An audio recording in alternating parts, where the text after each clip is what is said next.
안녕하세요. 이강사의 무법지대입니다. 오늘은 채권 압류 및 추심 명령에 대해서 설명을 드리도록 하겠습니다. 채권 압류 및 추심 명령이 뭐냐 하면 채권자가 판결을 받았는데도 불구하고 채무자, 상대방이 돈을 갚지 않으면 강제적으로 제가 뺏어올 수 있는 겁니다. 채권 압류 및 추심 명령으로 강제적으로 뺏어올 수 있는 건 그 채무자의 예금이 될 수도 있고, 다니고 있는 직장을 안다고 하면 월급이 될 수도 있습니다. 먼저 예를 들어서 제가 못 받은 돈이 500만 원 정도라고 할 경우 지급명령이나 소액사건 심판 청구 등을 통해서 판결문을 받았을 겁니다. 그러면 보통이라면 돈을 주는 것이 맞는데, 그럼에도 불구하고 안 준다. 돈이 없어서 안 줄 수도 있고, 일부러 감정이 안 좋아져서 안 줄 수도 있겠죠. 하지만 상대방이 주지 않는다고 해서 제가 포기할 수는 없잖아요. 500만 원이라고 하면 은행 5군데 정도를 임의적으로 선택을 합니다. 저 사람이 주 계좌로 사용하고 있는 은행이 어딘지 알고 있으면 그 은행은 당연히 가장 우선적으로 넣는 것이고, 랜덤하게 신한은행, 기업은행, 하나은행, 국민은행 이렇게 한 군데 더 찾아서 농협이 될 수도 있고 해서 5군데를 100만원, 100만원, 100만원, 100만원, 100만원 해서 총 500만원으로 채권 압류 및 추심명령 신청서를 제출을 합니다. 제출할 때 제3채무자 진술서라는 서류도 같이 제출하게 돼요. 예전에 종이소송을 하게 되면 이 제3채무자 진술서를 제출을 하더라도 법원에 직접 가서 그 서류를 확인을 했었어야 되는데, 요새는 전자로 제출을 하고 전자로 회신을 해주기 때문에 좀 간편해졌습니다. 제3채무자 진술서가 뭐냐면 은행으로 서류를 보내는 거예요. 거기에 어떤 채무자가 돈을 얼마 갖고 있느냐, 예금이 얼마 있느냐, 나는 채권자고 내가 채권 압류 및 추심 명령을 통해서 강제적으로 가져올 것인데 예금이 있냐 없냐 알려달라, 그 내용인 서류예요. 그러면 그 서류를 받은 은행에서는, 우리 은행에서는 그 땡땡땡의 예금이 얼마 있다 이렇게 알려줍니다. 예전에는 법원 가서 이걸 서류를 확인하고 아무래도 법원을 가다 보면 시간이 허비가 되잖아요. 요새는 전자로 알려줍니다. 그러니 내가 은행 5군데를 보냈는데 신한은행에는 없다, 국민은행에도 없다 라고 하면 갈 필요가 없잖아요. 은행을 방문할 필요도 없는 셈이 되는 거고, 그러면 100만원, 100만원, 100만원 총 5군데를 넣었잖아요. 그럼 일단 2군데는 없다고 확인이 됐으니 이 나머지 은행 3군데에 돈이 100만원 이상이 될 수도 있고 없을 수도 있고 한데 돈이 있다라고 하면 일단 100만원 압류한 돈은 그 은행의 채권 압류 및 추심 명령 결정문을 갖고 가까운 지점으로 방문을 하시면 돈을 받을 수 있습니다. 받고 저는 500만원 중에 다 못 받았잖아요. 예를 들어서 300만원을 받았다라고 치고 나머지 은행에 돈이 남아 있다라고 하면 이 못 받은 200만원에 대해서는 신한은행이랑 기업은행에 압류했는데 여기 돈이 없었다라고 하면 이걸 취하를 합니다. 그리고 나머지 200만원을 예를 들어서 국민은행에 돈이 더 많이 있었다라고 하면 국민은행에 추가로 압류를 하는 거죠. 그러면 제가 못 받은 돈 500만원을 다 회수할 수가 있는 거예요. 더 쉽게 해결하기 위해서는 그 상대방 채무자가 주 거래로 사용하는 은행이 어디인지 알고, 그리고 또 그 은행에 500만원 이상의 돈이 있다라고 하면 한 번에 쉽게 다 가져오고 빨리 끝날 수가 있겠죠. 제가 만약에 상대방이 기업은행을 사용하고 있고 기업은행에 500만원 이상의 돈이 있다라고 해서 기업은행 500만원 채권 압류 및 추진 명령을 했어요. 그럼 진술채고서에 봤더니 한 700 정도 있다라고 하면 정말 땡큐죠. 기업은행에 가서 채권 압류 및 추심 명령 결정문을 제시하면 저는 500만원 다 받고 끝납니다. 이렇게 쉽게 해결할 수도 있는데 왜 5군데 정도를 넣느냐? 제가 그 사람이 어디 은행을 사용하는지 모르잖아요. 그리고 내가 한 곳에 500만원 다 들어가면 여기 실패하고 또 다른 곳 500만원 다 들어가고 실패하고 이렇게 할 수도 있지만, 시간 단축을 위해서 확인을 하기 위해서 여러 군데를 넣는 겁니다. 체크를 하는 거죠. 그렇게 해서 파악이 되면 가져오고, 없는 곳은 또 취소하고 다른 곳으로 들어가고, 이런 식으로 은행 예금을 압류해서 강제적으로 가져올 수가 있는 겁니다. 왜 제3 채무자라고 하냐면, 은행은 그 예금을 맡긴 사람에게 돈을 줘야 하잖아요. 그런데 저희는 그 채무자한테 돈을 받을 권리가 있는 것이고, 그러면 은행은 채무자, 예금자한테 돈을 줘야 하지만 저희가 그 채무자한테 돈 받을 권리가 있는 사람이기 때문에 저희는 은행한테도 돈을 달라고 할 수 있는 거예요. 저 사람한테 줄 돈 나한테 내놔라. 그렇기 때문에 은행을 제3 채무자라고 기재를 해서 제출을 하시는 겁니다. 그리고 채무자가 다니는 직장을 알고 있다라고 하면 그 직장을 제3 채무자로 기재를 해서 월급을 압류할 수도 있어요. 똑같은 원리입니다. 직장에서는 그 채무자에게 월급을 줘야 하죠. 그런데 저는 그 사람에게 돈을 받을 권리가 있어요. 그러니 그 회사에게 저 근로자한테 줄 돈 중 내가 채권 압류 및 출신 명령을 해서 받을 수 있는 권리가 있는 돈은 나에게 지급을 해라 라고 그 회사를 상대로 채권 압류 및 출신 명령 신청서를 제출하면 받을 수 있는 겁니다. 이건 회사가 어딘지 알아야지 할 수 있는 거잖아요. 그렇기 때문에 모든 수단을 동원을 해서 최대한 받을 수 있는 방법은 다 동원을 하셔서 받으실 수가 있으면 좋겠고, 압류 금지 채권 범위라는 게 있습니다. 이게 법에서 정해놨어요. 아무리 돈을 못 갚았어도 최저 생계는 유지를 할 수 있게끔 법에서 보호를 해주는 겁니다. 예금의 경우에도 이 범위가 있어요. 예금도 185만 원은 압류를 해서 가져올 수가 없습니다. 그리고 월급도 마찬가지예요. 월급이 예를 들어 250만 원이라고 하면 185만 원까지는 그 근로자에게 줘요. 그럼 나머지 65만 원을 제가 가져오는 것이고, 보험은 150만 원은 보험 해지 환급금은 압류할 수 없고 압류 금지라고 되어 있고, 임차 보증금 또한 채권 압류해서 가져올 수 있는데, 임차 보증금은 현재 기준으로 인천 경기 이쪽은 4,300만 원이고 서울은 5천만 원입니다.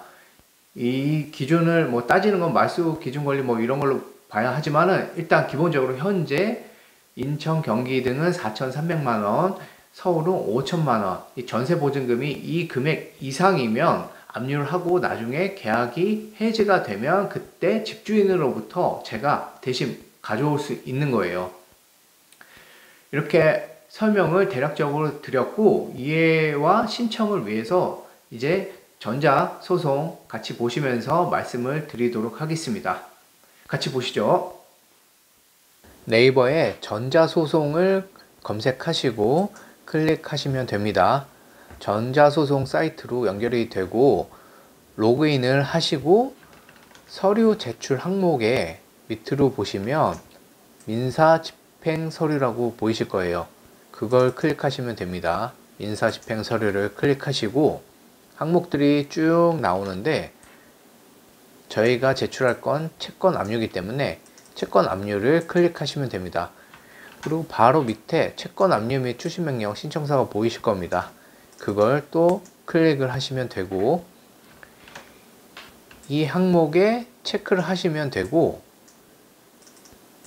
체크를 하고 당사자 작성 마찬가지로 클릭을 하시면 이런 작성 화면이 나옵니다. 특별한 내용을 입력할 건 없고요.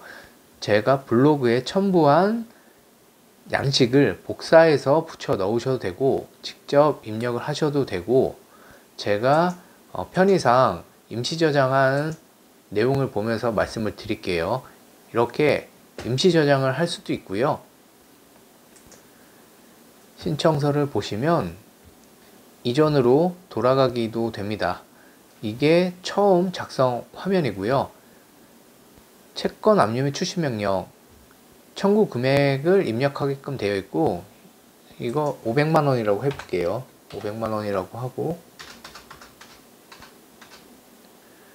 밑에도 500만 원으로 수정을 하고,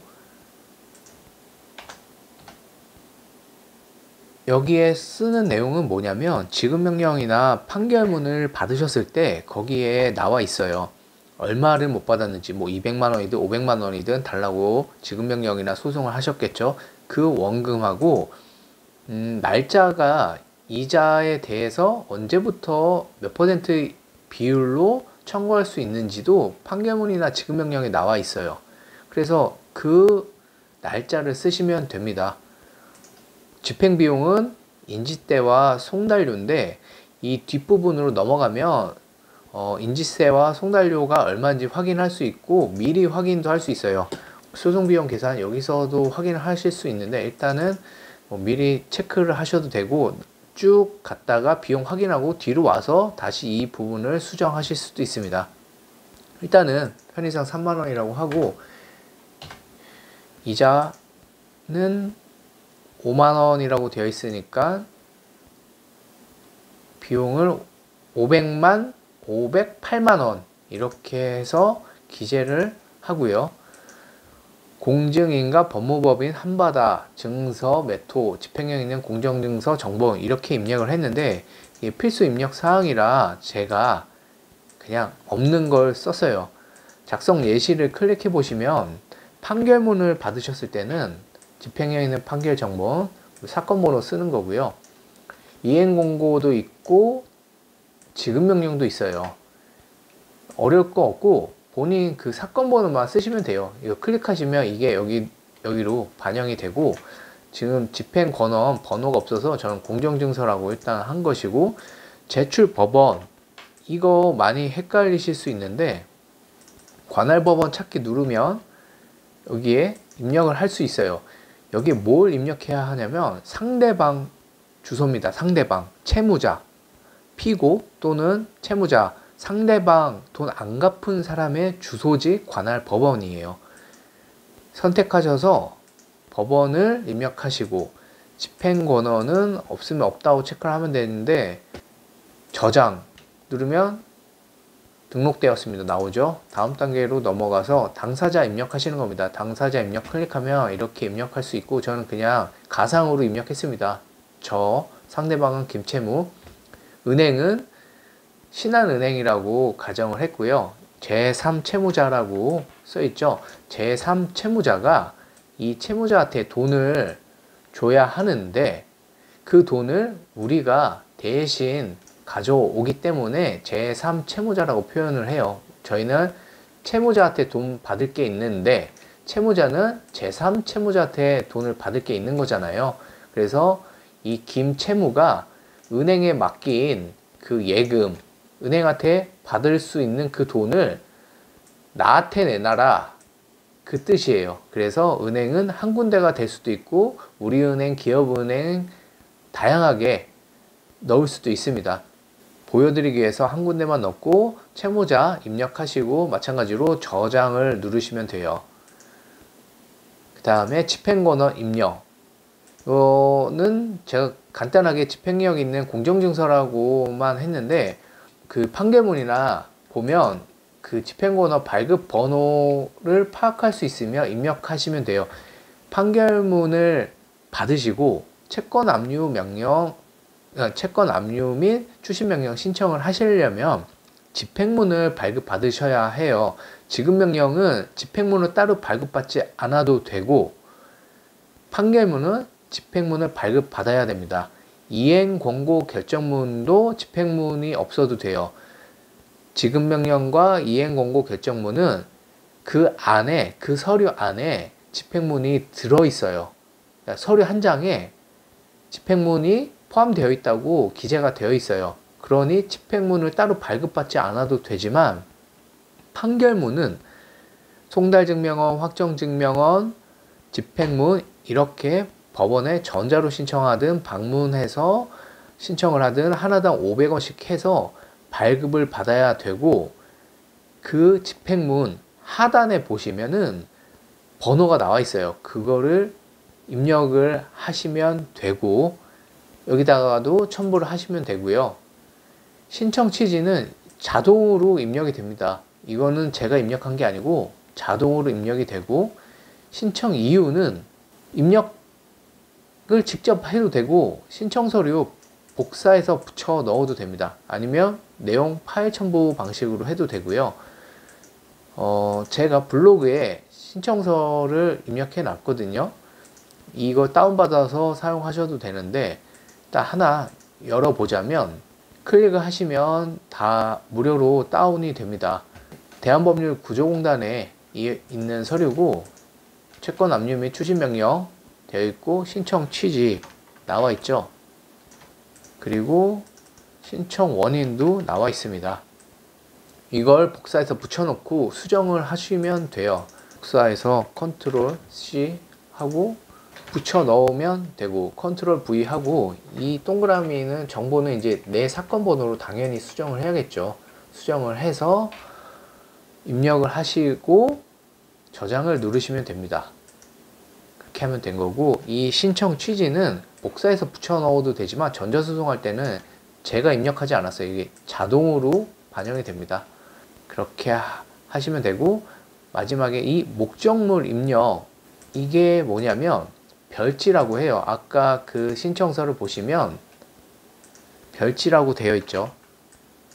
압류 및 추심할 채권의 표시 이걸 꼭 첨부해서 제출하시는 건데 전자면 클릭하면 자동으로 값이 입력되고 종이로 할 때는 이런 식으로 작성이 되는데 청구 금액이 얼마고 제3채무자에 대해서 다음에 예금 채권을 압류하겠다 이런 내용이고 순서가 써 있고 뭐 여러 종류 예금이 있을 때는 다음 순서에 따라서 압류한다.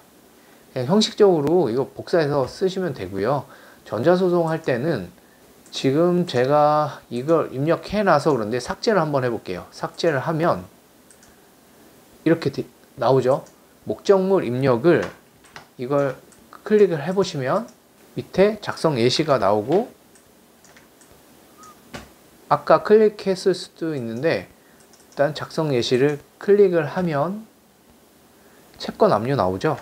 채권 압류 클릭을 하시면 아까 보셨던 이 예금 채권의 경우 청구 금액 얼마인지 해서 이렇게 나와요. 밑으로는 보험 채권, 카드 대금, 급여 채권, 임차 보증금, 공사 대금, 공탁금, 물품 대금 다양하죠. 밑에 보면 뭐 다른 것들도 있는데 저희 채권 압류 및 추심 명령이니까 이걸 한번 클릭해 볼게요. 클릭을 하면 알아서 여기 들어갑니다. 들어가고 청구 금액 500만 원이라고 해볼게요. 채무자 여기 주민번호 쓰는 건데 일단은 삭제하고 주민번호 입력하시면 되고요. 저장 성공적으로 등록되었습니다. 그렇게 되면 이렇게 입력이 되는 거예요. 아까 종이로 보셨던 이 서류가 만들어진 겁니다. 전자소송에서는 이 서류가 아까 클릭으로 반영이 된 거예요. 이걸 제가 500만 원으로 바꿨던 것이고 이거를 500만 원으로 바꿔서 입력했던 거고 전자는 자동으로 입력이 됐죠. 다 됐고 다음 누르시면 됩니다. 다음 클릭을 하시면 첨부 서류 입력하는 화면이 나와요. 이 진술최고서가 뭐냐면 제3채무자에 대한 진술최고서라고 되어 있죠. 아까 제3채무자가 신한은행이라고 했잖아요. 은행, 예금을 압류할 경우에는 은행들을 얘기하는 거고 진술최고서를 제가 보내면 법원에서 은행으로 진술최고서를 발송을 하고 은행은 그 서류를 받으면 본인의 은행에 채무자의 예금이 있는지 없는지 만약에 있다면 돈이 얼마가 있는지 그걸 법원에 제출하게 됩니다. 예전에 종이소송을 할 때는 채권자가 이걸 내놓고 그걸 확인하려고 법원을 갔어야 했어요. 복사해서 가져오거나 법원에서 복사해서 주면 그걸 받아와서 확인을 했는데 지금은 전자소송이잖아요. 이걸 내면 전자로 메일 보듯이 그냥 클릭해서 확인이 가능합니다. 채권자 입장에서는 참 편해졌죠. 뭐가 좋은가 하면 지금은 신한은행 한 군데만 제가 예를 들기 위해서 입력을 했지만 보통 500만 원이라고 하면 어디에 돈이 있는지 모를 경우에 100만 원씩 5군데 정도를 흩어서 신청을 해요.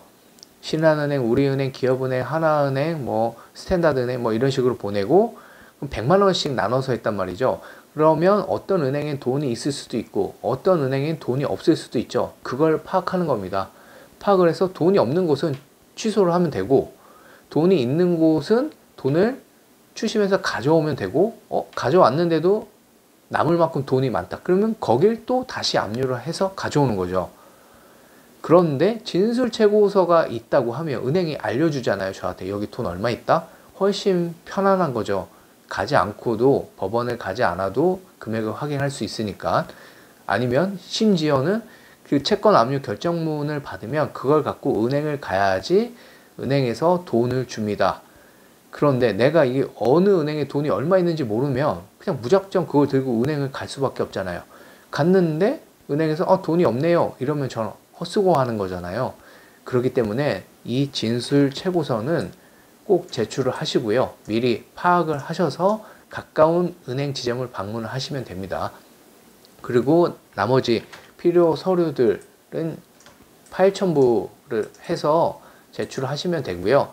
이 법인 등기사항 증명서는 제3채무자 은행들 걸 얘기를 하는 거예요. 은행의 법인 등기부 등본은 인터넷 등기소에서 발급을 할 수가 있습니다. 네이버에다가 인터넷 등기소라고 검색을 하시면 대법원 인터넷 등기소라고 검색을 하시면 이런 사이트가 나오고, 여기에 가시면 법인 등기라고 해서 체크하시고 발급하시면 돼요.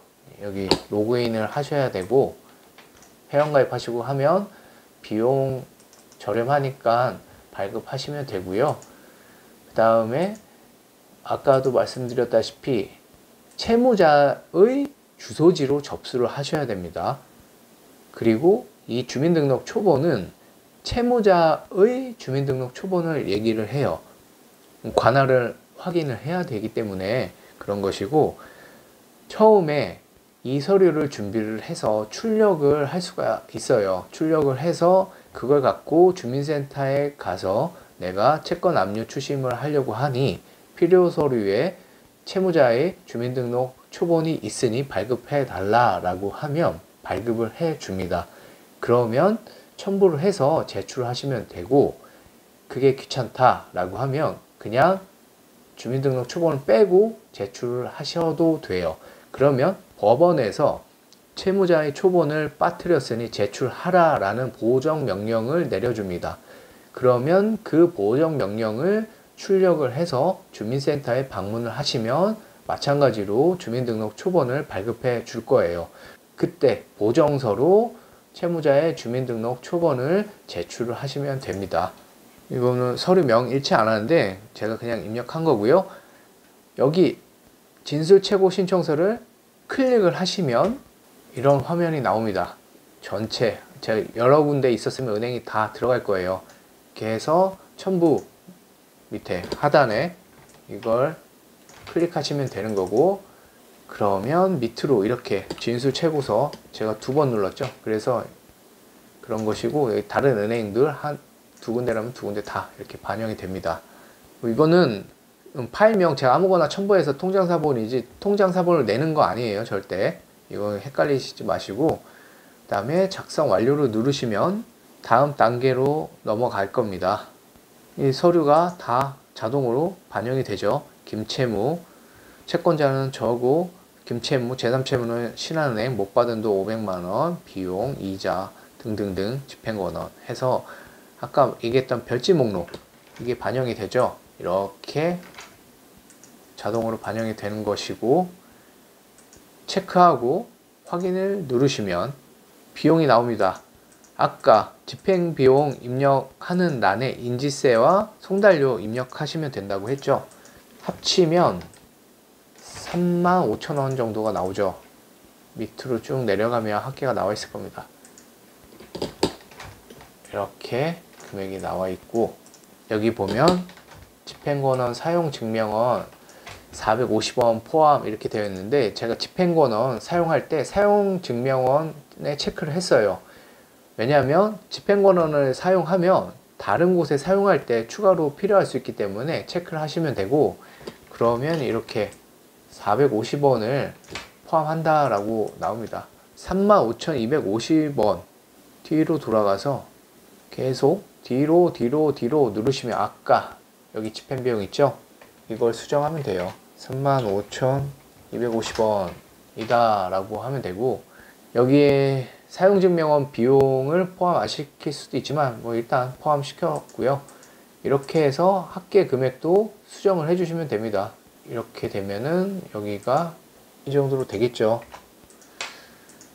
해서 다시 앞으로 다음 누르면 입력했던 게 사라지지 않습니다. 그래서 전자소송이 편한 점도 있고, 그냥 계속 다음 누르면 넘어가요. 아까처럼. 다시 또 비용 납부 화면으로 돌아왔고, 다른 분들도 납부 버튼 누르고 제출로 제출을 하시면 됩니다. 어렵지 않고요. 아까 보셨던 블로그에 양식들이 있어요. 채무자가 복수인 경우 클릭해 보시면, 아까는 제가 신한은행 한 군데만 입력했지만 이 서류는 은행이 몇 군데 더 있습니다. 여기는 무슨 뭐 농협은행이라고 해도 되고, 여기에 농협협동조합이 있고, 여기는 뭐 신한은행, 우리은행, 하나은행, 이렇게 하면 뭐 나눠지는 거죠. 500만원을 100만원씩 하면 5군데 하면은 100 쪼개져야 됩니다. 합계가 500만원을 넘을 수는 없어요. 신한은행 500, 농협 500, 우리 500 이렇게 하는 건 아니고, 합계액이 500을 넘을 수는 없습니다.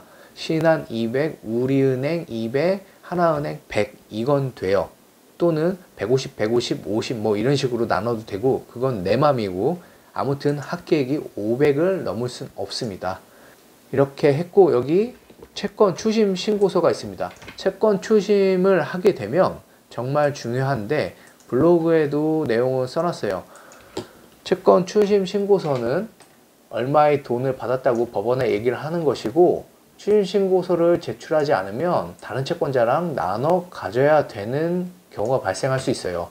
그래서 내가 먼저 압류하고 내가 먼저 추심 신고서를 제출하면 다른 채권자랑 돈을 나누지 않아도 되니까 잽싸게 먼저 가져가시고 추심 신고서까지 제출을 하시면 됩니다. 그리고 마지막으로 압류금지 범위액이라는 게 있습니다. 185만원은 생계 유지 때문에 압류가 안 돼요. 먹고는 살아야 되니까. 그래서 소액으로 돈을 못 받으신 분들은 이거 할 수 없겠죠. 185만원, 내가 만약에 못 받은 돈이 100만원이다 그러면 압류 금지잖아요. 할 수는 없고, 그렇다고 돈을 안 받을 수도 없고, 그럴 경우에 이전 영상에서 설명드렸지만 이 채무 불이행자 명부 있죠. 채무 불이행자 명부 간접 강제하는 겁니다. 판결 후 6개월 후에 돈 안 갚으면 이 채무 불이행자 명부 등재를 하면 신용 불량자가 돼요. 돈 안 갚으면. 그러니 100만원 안 갚아서 신용 불량자가 될 수는 없잖아요. 그래서 갚는 경우도 많습니다. 채권 압류 추심 명령을 하든 채무 불이행자 명부를 하든 정당한 권리를 행사를 해서 돈을 받으시길 바라고, 여기에 임금 채권 압류도 있으니까 살펴보시고, 일부 채권 압류 해지하는 것도 있으니까 도움이 되실 겁니다. 구독과 좋아요 부탁드리고 다음 시간에 뵙겠습니다.